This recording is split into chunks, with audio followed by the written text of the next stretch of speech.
Wow, it has been a while. Yeah, this Pokemon Winds and Waves leak literally brought me out of retirement like I'm a Minecraft YouTuber from 2012. Hi everybody, what's going on? It's that trainer Nate. Welcome back to another news video about Pokemon Winds and Pokemon Waves. Firstly, I just want to say I'm sorry for not uploading in like 2 months. I've had a lot of personal stuff going on, but if you like this style of content, hit that like button, subscribe. You know, we're on our way to 100 subs. I really appreciate it. What am I talking about when I say Pokemon Winds and Waves massive leak? Well, there was a massive rumor leak today that was posted by Central Leaks. So I'm going to go over it now, just, take everything with a grain of salt, but I will say that a lot of this kind of rumor speculation stuff has been confirmed from multiple sources now, and I'll make that distinction when we get to that point. Pokemon Winds and Waves, potential massive leak. The games will have the highest amount of new Pokemon ever in a Pokemon game. The number that's being talked about behind the scenes is around 300 new Pokemon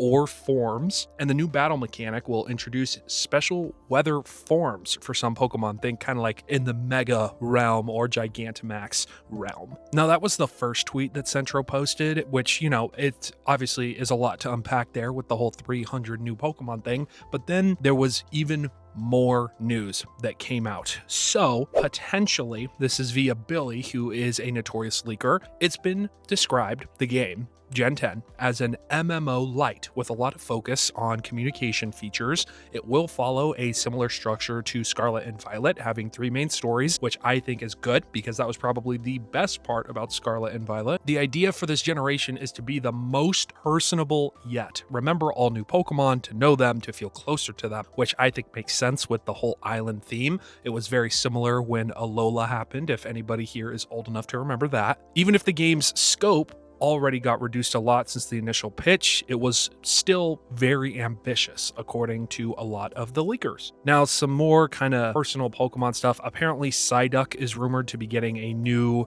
kind of form / regional variant with 2 evolutions. Salandit is also apparently going to be getting a regional evolution, which will be a poison dragon type, which would be amazing. Lieutenant Surge's son will be in the game. He will have his dad's Raichu, which is very, very interesting in terms of the lore. Voice acting was apparently planned for the game, but it could have been cut as it is not present in the current builds anymore. Online play MMO Lite features will be the biggest technical leap in Gen 10. Some of the Pokemon that currently have placeholder special weather forms in the game are Arcanine, Lucario, Kecleon, Pikachu, and 7 new Gen 10 Pokemon. Obviously, this is probably the thing that is the most subject to change. A lot of the development team has already moved to the DLC, which we know is codenamed Zeus, and the main game is codenamed Gaia, so that makes sense. Winds and Waves will be a very ambitious Pokemon game, and the delay to 2027 was just due to needing more time to finish the game, which I am so happy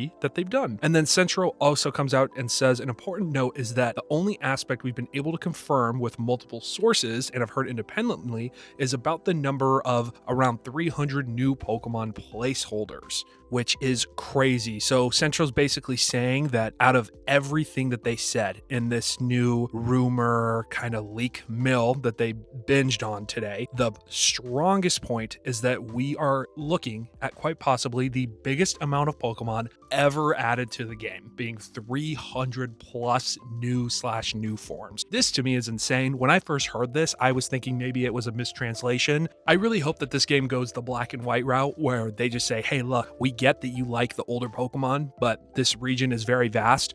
We're just going to throw mostly like 95% of the game will have new Pokemon. But we already know that's probably not the case because we've seen a lot of Pokemon and Pokemon evolution lines get confirmed from the first trailer already, and there's videos and Reddit pages breaking down all of that. But this is huge. I mean, 300 new Pokemon, that is so unheard of. These games have the potential to be some of, if not the best in the franchise. I'm just going to say it right now. It does make sense because obviously the Switch 2 is a lot more powerful than the Switch 1, but I just don't think Game Freak really utilized the Switch 1 properly outside of probably the Let's Go games, to be completely honest.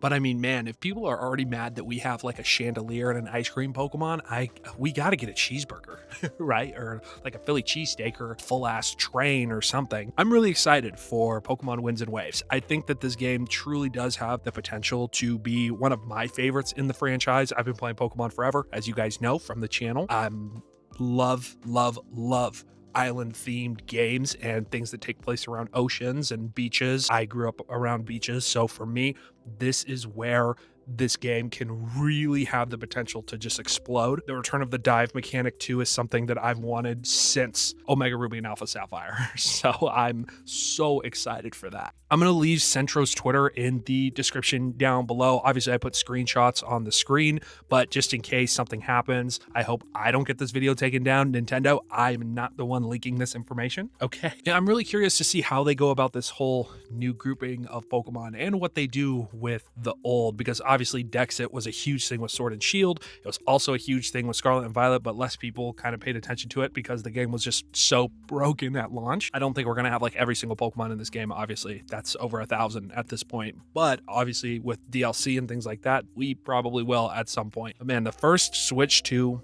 Pokemon game is shaping up to be awesome. Let me know your thoughts about all of this news in the comment section down below. Again, thank you guys for watching this video.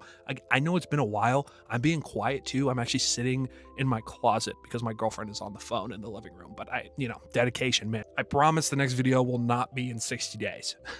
That is, wow, I cannot believe I haven't uploaded in that long. Anyways, this has been Nate, and I'll see you guys later. Bye.